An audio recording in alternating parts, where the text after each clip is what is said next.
Hello, I'm now going to talk about Joyride 2023. I was not enamoured by the title, or the trailer for that matter, but the film turned out really good fun, I thought. It stars Ashley Park as Audrey, Sherry Coe as Lolo, Sabrina Wu as Deadeye, and Stephanie Su as Kat. And to start with, Audrey and Lolo have been childhood friends, so the first scene involves them as very young children. They meet, there's self-defense against a young lad who is causing them problems, and they become best friends forever, I guess. That's how the story starts. As they grow into adults, Audrey has been adopted, and so she's got her birth mother. Her birth mother's Chinese, and when she's about to go on a business trip to China, Lolo encourages her. Lolo comes along as a friend, but it turns out as an entourage in the end, because Deadeye comes along as a travelling companion, and they meet Kat. There's a narrative device for the character role cast doubling in number to make it much more of a fun film, as more things can go wrong when there's four people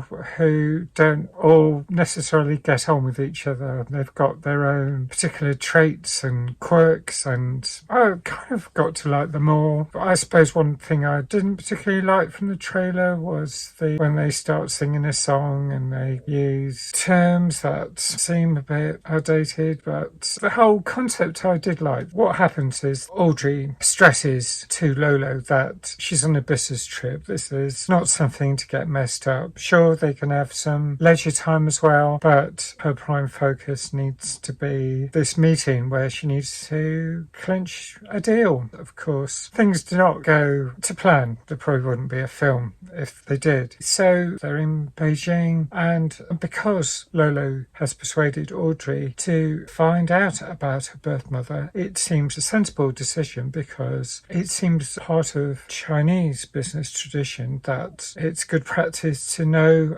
about your family origins. So they catch a train out of the Chinese capital, and they select a carriage where there's a single young American, and they think this is going to be fine. They're just getting to talk to her when the young woman gets all flustered and panicky because there's a routine baggage check going on, and it turns out she's a drug smuggler. She quickly implicates all of them in it by blowing cocaine powder all over them, so they're all going to get done. This forces them to start stashing the drugs to help her out, and they all become de facto drugs mules. To complicate matters further, when the security people start checking them, the actual drug smuggler level accusations at them, they find themselves dumped off into the countryside, not even at a train station. They have 27 kilometres to the nearest town. They've got all these drugs. Some of them are therefore high on drugs, and others are trying to extricate it from various places, bags, the condoms that they try to hide. It's that kind of humour. They manage to get out of that situation. The whole idea of finding out where Audrey's mother might live is more complicated. It turns out they need to travel to Korea on this continuing genealogical wild goose chase. This is where Deadeye comes to the forefront as possible help, because their passports are missing. Everything's been stolen off them by this drug dealer on the train. They left their bags, so they're a bit stuck for travelling. But there's an idea of masquerading as K-pop stars. That's the only chance they have of crossing an international border and not having to show their passports. I'm not sure what that would be. Some elements of this film I started to wash over me, and I got the general gist of the humour. Deadeye has some online friends. They start to worry that their online friends might not be able to provide enjoyed The Help. I found it funny. I liked Deadeye because they're probably neurodiverse and non-binary. Deadeye introduces themselves originally as their legal name is Vanessa, but there's a lot of humour, there's a lot of LGBT inclusivity. Sabrina Wu is a non-binary actor. The jokes are, they're not laughing at people in particular, they're actually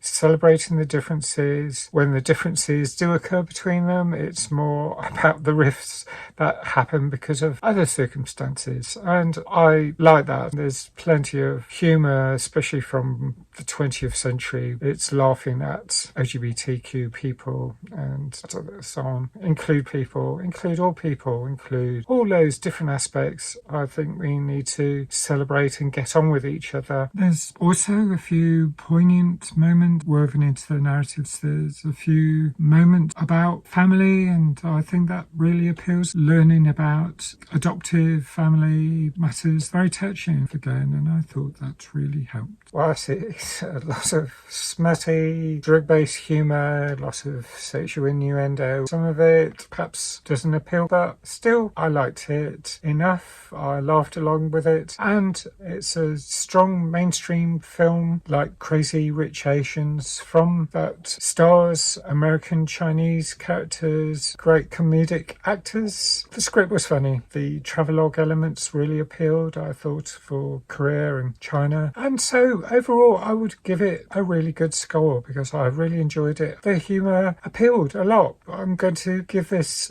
a score of 9 out of 10. I'd happily see it again. I'd love to know your thoughts about the film. Thanks for watching. Bye for now.